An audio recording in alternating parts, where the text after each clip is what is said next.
This is my true story. I raised my son with everything I had, working long hours, paying for his school, his home, even his wedding.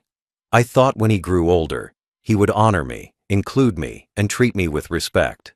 But on the night of his anniversary dinner, when I asked what time we should leave, he looked me in the eye and said, "Stay home. You'll just ruin the night." Those words broke me. But he didn't know the secret I carried, and when I revealed it, his marriage ended. Before I tell you what I did, comment where you're watching from and subscribe so my story can reach more people. I spent my whole life working for my son, not for riches or fame, but to make sure he had every chance to live a life I could only dream of. From the moment he was born, I knew my path was set. I would sacrifice, I would endure, and I would give until there was nothing left in me. I worked long hours in factories, construction sites, and small jobs that kept food on the table. I carried heavy loads with my hands, and I carried heavier burdens in my heart, but I did it gladly because I believed he was my purpose. Every paycheck I earned went first to his needs.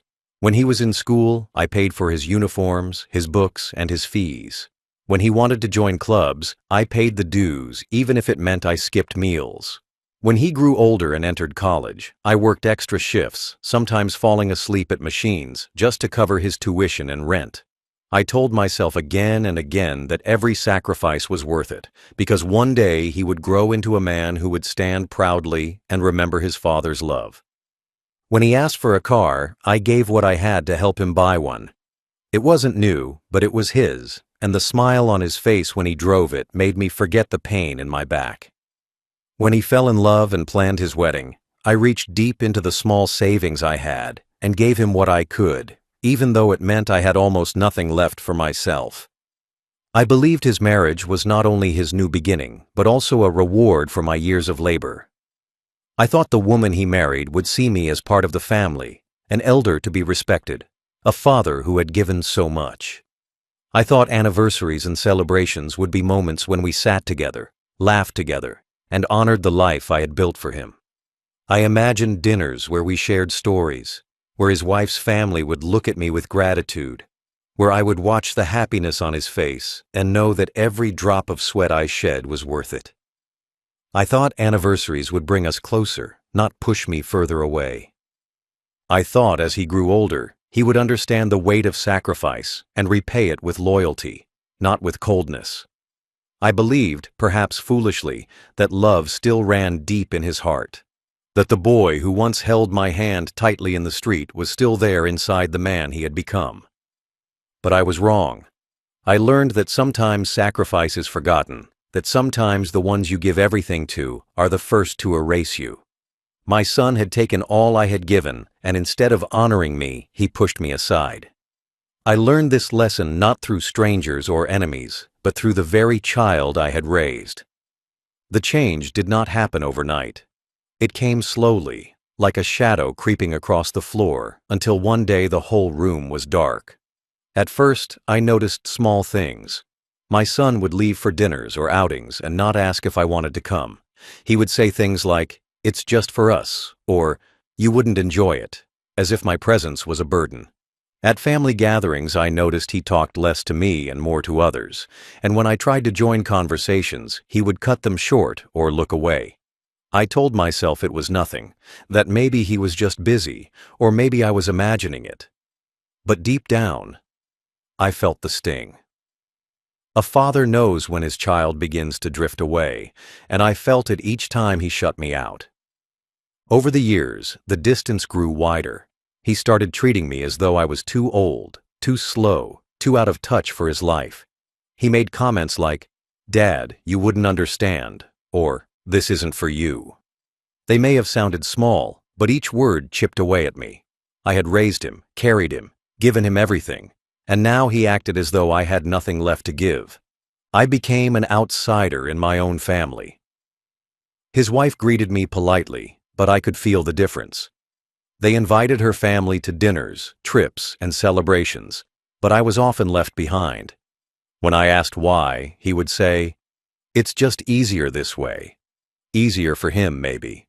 For me, it was loneliness served cold. When anniversaries came, I expected they would include me, at least for a toast or a meal. After all, I had helped build the marriage with my money, my support, and my blessing. But each time I found myself excluded. They celebrated privately, posting pictures with smiling faces while I sat at home. I felt invisible, erased from moments I had dreamed of being part of. I told myself again and again that maybe next time would be different. But each time, the door remained closed to me. The pain was not just being left out. It was being treated like I was no longer part of his world. The boy who once ran to me with joy now avoided me. The man I had raised now spoke to me like a burden. I kept quiet, swallowing the humiliation, because I thought love would bring him back. But love without respect is empty. I began to see that clearly each time he ignored me. Each time he left me sitting alone while he enjoyed his life without me. By the time the anniversary dinner came around, the distance was no longer something I could ignore. It had turned into a wall, and that wall was built by my own son. I sat on one side, remembering the sacrifices I made, while he stood on the other, pretending those sacrifices never existed. The day of the anniversary dinner arrived, and I tried once more to bridge the gap that had been growing between us. I saw my son and his wife preparing, dressing in their finest clothes, talking excitedly about the evening ahead. I sat quietly in the corner, watching them, telling myself that maybe this time would be different, that maybe they would turn to me and say, "Come with us, Dad. Be part of this night." My heart longed for that invitation. Not for the food or the company, but for the feeling of being included, of being seen, of being respected. So, with hope trembling in my chest, I asked softly, "What time should we leave?" It was a simple question, filled with the weight of years of sacrifice, of love, of longing. But the answer I received shattered me. He stopped what he was doing, turned to me with a look that was not of love, but of irritation, and said coldly, "Stay home. You'll just ruin the night." Those words hit me harder than any physical blow. For a moment, I couldn't breathe. My heart pounded in my chest, my mouth went dry, and my eyes burned with tears that I tried to hold back. Ruin the night? How could the man I raised, the boy I carried on my shoulders, the child I gave my life to, look at me and say I would ruin his night? I stood frozen, my body stiff, my mind racing with memories. I remembered the nights I stayed awake sewing his school uniforms because we couldn't afford new ones. I remembered the times I went without meals so he could eat enough. I remembered the way I worked my hands to the bone to give him the life he now lived. And in return, he told me I would ruin his night. That moment stripped me of all dignity. It was not just exclusion, it was rejection, it was betrayal. I watched as he and his wife left without me, their laughter echoing down the hallway as if nothing had happened. The door closed behind them, and I was left in silence, broken.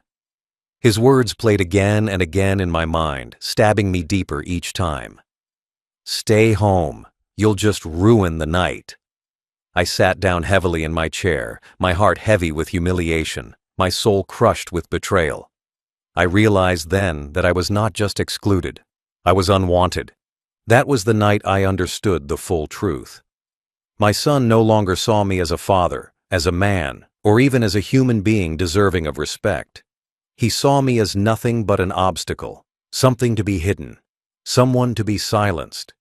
And in that cruel moment, as the tears finally fell from my eyes, I made a vow in my heart. If he could betray me like that, then I would no longer protect him. I would no longer carry his secrets. The truth he thought was buried would rise. After the door closed and I was left alone in the house, the silence around me felt heavier than any noise. I walked slowly to the kitchen and made myself a small plate of food, nothing special, just bread and soup, because my appetite was gone. I sat at the table where families are supposed to gather, but instead of laughter, there was emptiness. Across from me sat an empty chair, and staring at it made my chest ache. That was where I imagined my son would sit one day, sharing meals, asking me questions, telling me stories. But that night, It was nothing but a reminder of how far I had fallen in his life. I chewed slowly, forcing each bite down, my throat tight with the weight of humiliation. I remembered the anniversaries of my own marriage, the ones I shared with my late wife. We didn't have fancy restaurants or expensive gifts. We had simple meals at home, candles we could barely afford, and laughter that filled the room. We never had much, but we always had each other, and we always made sure our son was included. He grew up watching those moments, and I thought he would carry that lesson into his own life. But he didn't. Instead, he shut me out of his. As I ate alone, my mind filled with memories of the sacrifices I made for his marriage. I remembered the money I gave him for the wedding, even though it left me with almost nothing in my account. I remembered helping him move into his new home, carrying heavy boxes even though my back ached for days after. I remembered all the times I told myself that his happiness was my reward, that seeing him with a wife, with a family, would make the struggles worth it. And now, as I sat in silence, I realized that my reward had turned into betrayal. My love had been repaid with shame. The humiliation sank deeper when I thought about what his wife's family must believe. They probably thought I wasn't invited because I didn't care, or worse, that I wasn't worthy. They probably sat at that restaurant with smiles, unaware that the man who raised him was sitting alone at home, treated like nothing. I imagined them clapping glasses, toasting their marriage, talking about love and loyalty, while the truth sat in my kitchen with a broken heart. I wiped my eyes and looked at my hands. These hands had built his life. These hands had worked until the skin cracked, until the nails broke, until the strength almost left them. These were the same hands that carried him when he was small, the same hands that gave him food, that paid his bills, that signed checks for his future.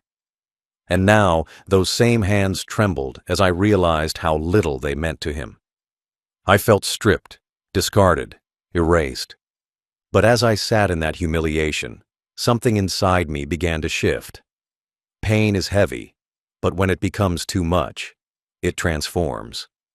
My tears dried slowly, leaving behind a cold resolve. I told myself I would not sit forever as the silent victim of his arrogance. He thought I was weak, but he had forgotten that I knew things he wanted buried. He had forgotten that I carried the one truth that could tear his perfect image apart.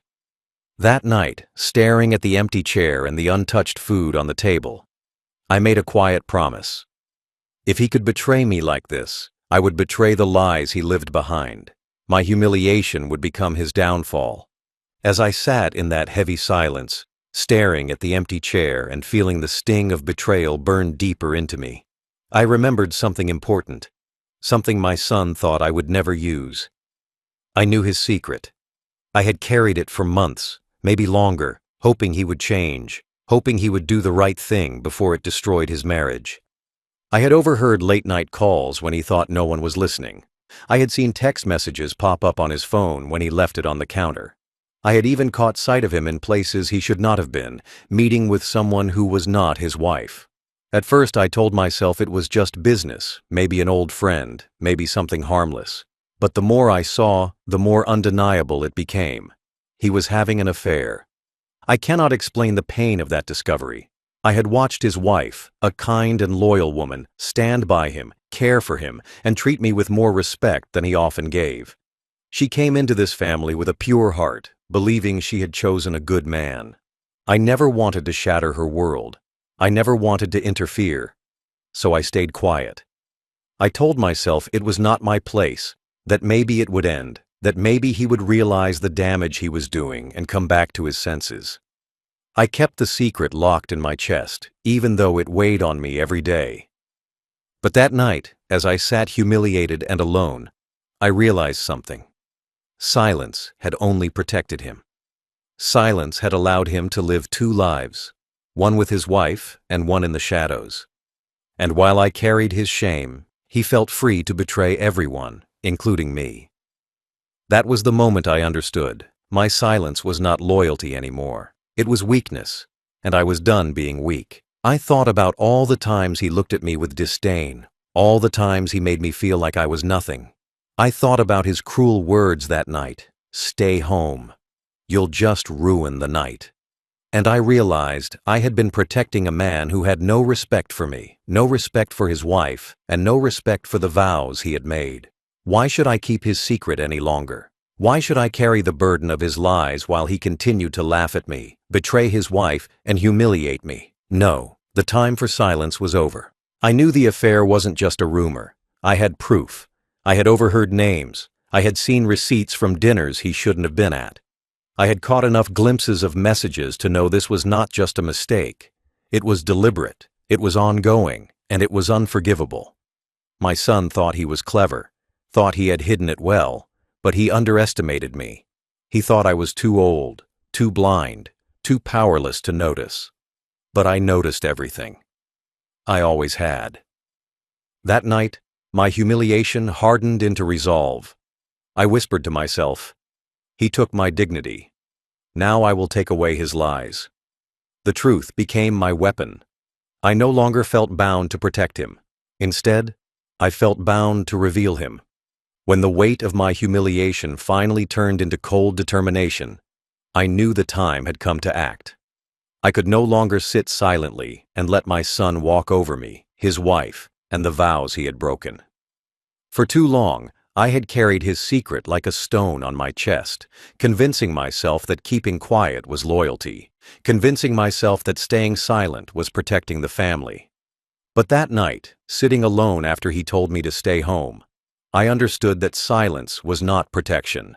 Silence was betrayal.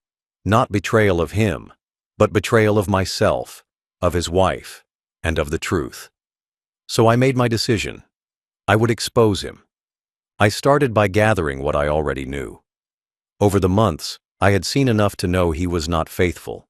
I remembered the receipts I had noticed, dinners and hotels that didn't add up with his work schedule. I remembered the messages that had flashed across his phone, words of intimacy not meant for a wife. I remembered the names he had whispered on late-night calls, thinking I was asleep. These weren't suspicions anymore. They were proof if I was willing to make them so. I went through old drawers and pulled out the small things I had kept, copies of receipts, notes I had written when I overheard his conversations, and the screenshots I had quietly taken when his phone was left unattended near me. Piece by piece, I laid them out on the table, and with every page, my anger turned into something sharper. This was not revenge out of blind rage. This was justice built on facts.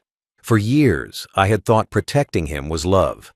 But love without honesty is nothing. Protecting him meant hurting everyone else. His wife deserved to know who he really was. Her family, who had welcomed him, deserved to know too. They had treated him as a son, as a man worthy of their trust, and he had betrayed that trust behind their backs. And me, his father, the man who gave him everything, he had betrayed me too, throwing me aside as if I were nothing more than a shadow. So I told myself, if he can humiliate me in my own home, then I will humiliate him with the truth. I took a plain envelope from the drawer, large enough to hold the evidence. I stacked the receipts neatly, printed the screenshots, and added the notes I had written. On the front of the envelope, I wrote a simple sentence in bold letters. This is what your daughter deserves to know. No anger, no insults, no wasted words, just truth.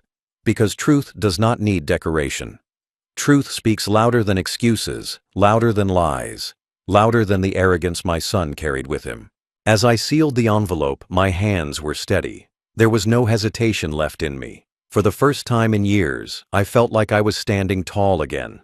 My son had tried to make me small, but by hiding his secrets, I had made myself smaller. By choosing to reveal them, I reclaimed my dignity. I was no longer his silent shadow. I was his reckoning. That night, I sat by the window with the envelope in my lap. I looked out at the streetlights, thinking about the years that had brought me here. All the sacrifices, all the work, all the love I poured into raising him, it had led to this moment. And though my heart hurt, I felt no guilt. He had chosen this path the moment he betrayed his wife, the moment he betrayed me. The decision was his, not mine. All I was doing was making sure the truth saw the light. By the time the morning came, my decision was unshakable. The envelope sat on the table, waiting, and I whispered to myself, "He told me to stay home. Now I will make sure he loses his home." The night of their anniversary dinner was the night I chose to act. While my son and his wife dressed in their fine clothes and left the house without me, laughing as if I was nothing more than a shadow, I stayed behind with the envelope in my jacket pocket. I waited until I knew they were at the restaurant, far from home, far from suspicion, and then I stood up, put on my coat, and walked into the cold air. My steps were slow but steady. Each step reminded me that I was no longer the humiliated old man sitting alone at a kitchen table. I was a father carrying truth, and truth has its own kind of power. I arrived at the home of his wife's parents. The lights were on inside, voices faintly carrying through the windows. I stood for a moment at their gate, breathing deeply, my hand brushing against the envelope in my pocket. For months I had carried this burden in silence, and now I was about to let it go. I knocked firmly on the door. When it opened, her parents looked surprised to see me. They welcomed me politely, though I could see the question in their eyes. Why was I there while their daughter and my son were supposed to be out celebrating? I didn't waste time with excuses or small talk. I reached into my coat, pulled out the envelope, and placed it in the father's hands. My voice was steady as I said only one line. "This is what your daughter deserves to know." They looked confused, then concerned as they held the envelope. I didn't stay to explain. I didn't want to argue, to defend myself, or to give them space to question. I had given them what they needed, the truth, and the rest was for them to uncover.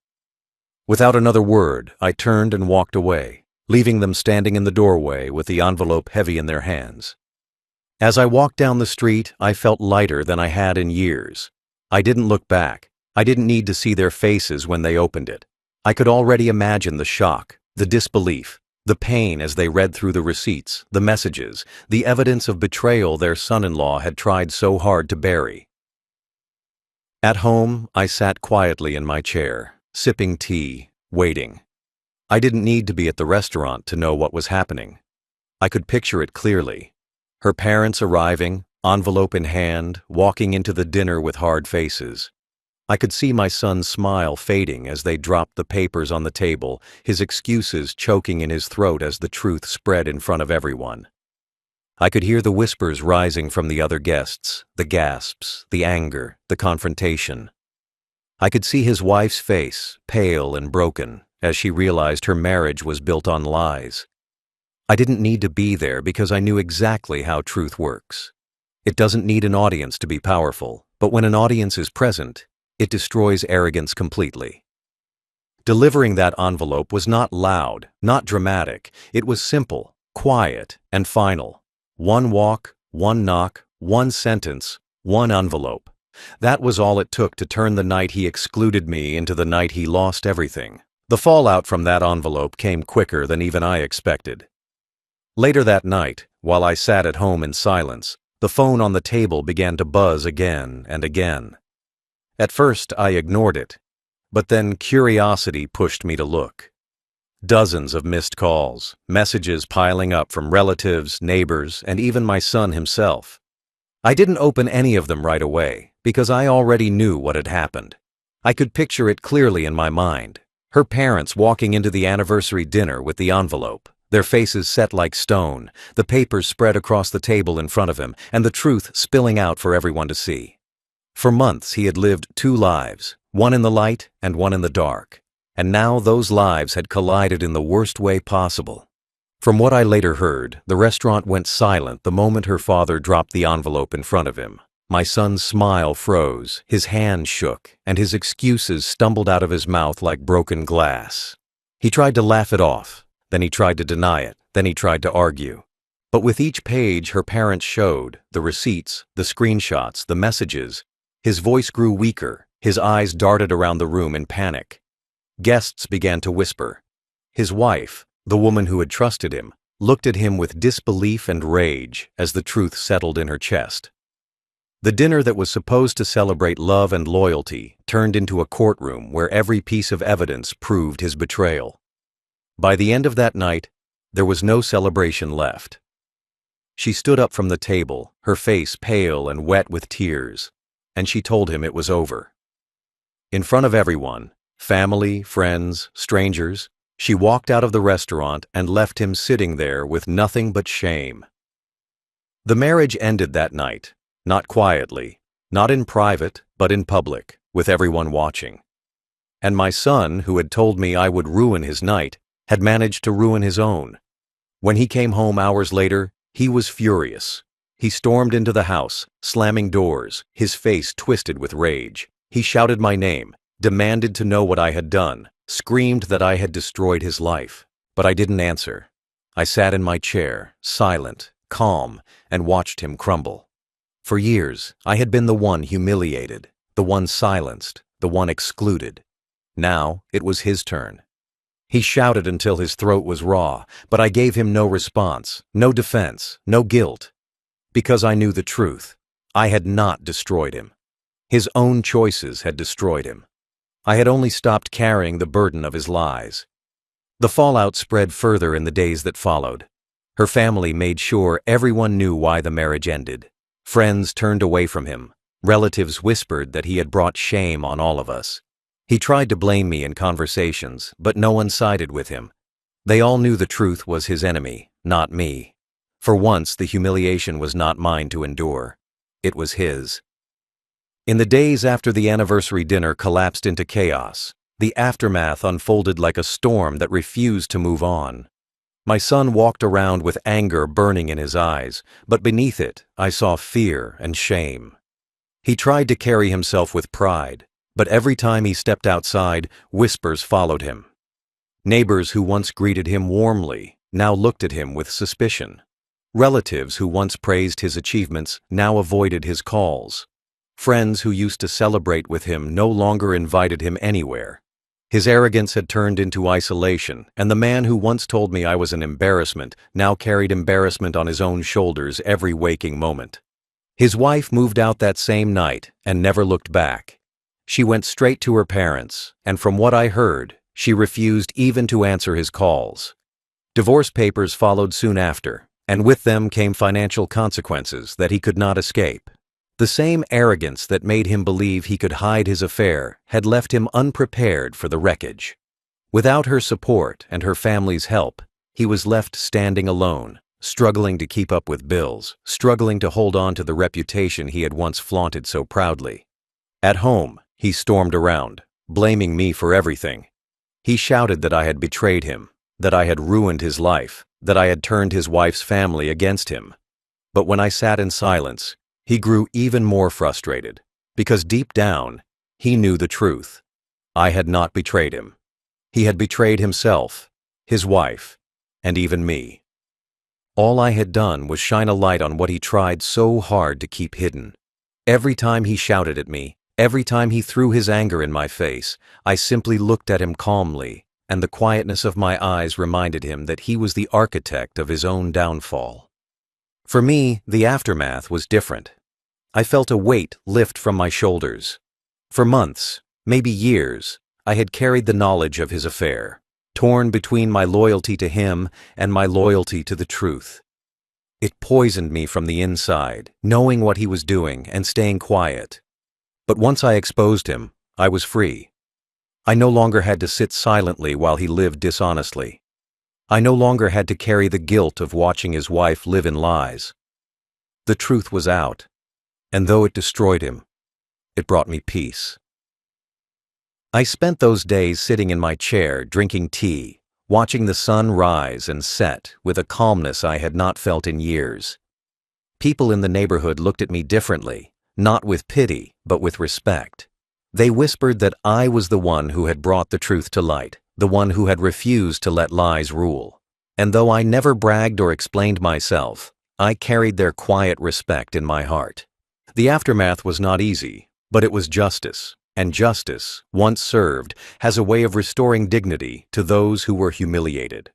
When the dust finally settled and the shouting stopped, I was left alone with my thoughts, and for the first time in many years, I felt something I thought I had lost forever: dignity. My son had stripped it from me when he told me to stay home during his anniversary dinner, as if I were nothing but a burden, as if my presence was poison to his perfect life. But when I revealed his truth, when I exposed his betrayal to the people who deserved to know it most, I reclaimed that dignity. Justice does not always come with loud noise or raised voices. Sometimes justice comes in silence, in the steady hand that places an envelope on a table, in the quiet truth that cannot be denied. That was my justice. I thought about all the years I had sacrificed for him. The nights I came home so tired I could barely walk, but still managed to help him with homework. The mornings I skipped breakfast so he could have enough to eat. The savings I drained to pay for his wedding, his house, his comforts. I thought about the loyalty I had carried like a heavy stone on my back, protecting him even when he did not deserve it. And I realized something important. Loyalty without respect is slavery. For years I was a slave to the idea that keeping his secrets was love. But real love is truth, and I delivered it at the exact moment it was needed. After the affair came to light, my son's life unraveled quickly. His wife was gone. Her family wanted nothing to do with him. Friends distanced themselves. Relatives whispered about his betrayal. He was no longer the proud husband or the successful man he wanted people to see. He was exposed, standing in the ruins of his own lies. And though he cursed me, though he told anyone who would listen that I had destroyed his marriage, I never argued. I never defended myself, because I knew the truth. I did not destroy his marriage. He did. His arrogance, his lies, his betrayal, those were the weapons that broke him. I simply refused to keep them hidden any longer. And in that silence, I found peace. I did not need to shout. I did not need to explain. I let him carry the weight of his actions, and I carried the peace of knowing I had done what was right. Each morning, I woke, poured myself tea, and sat in the same chair where I had once felt humiliation. But now, instead of shame, I felt strength. I looked at the empty seat across the table, not with sadness, but with clarity. That empty seat reminded me that respect cannot be forced, that dignity cannot be begged for, that love without loyalty is nothing. My justice was not about revenge for the sake of pain, it was about balance. He tried to erase me, but I reminded him that I could never be erased. He thought I was powerless, but I showed him that truth is power. He thought age made me weak, but I proved that wisdom is stronger than arrogance. In the end, he lost his marriage, his pride, and his mask, and I regained my dignity. Now I live quietly, but not in silence. I speak to neighbors without lowering my eyes. I walk through the streets without feeling invisible. People know me as the old man who stood for truth, the father who refused to be erased, the man who chose dignity over humiliation. And when I sit alone at night, sipping tea, I smile to myself and whisper the words that echo through me like victory. He told me to stay home. I told the truth. And he lost his home instead. That is my justice.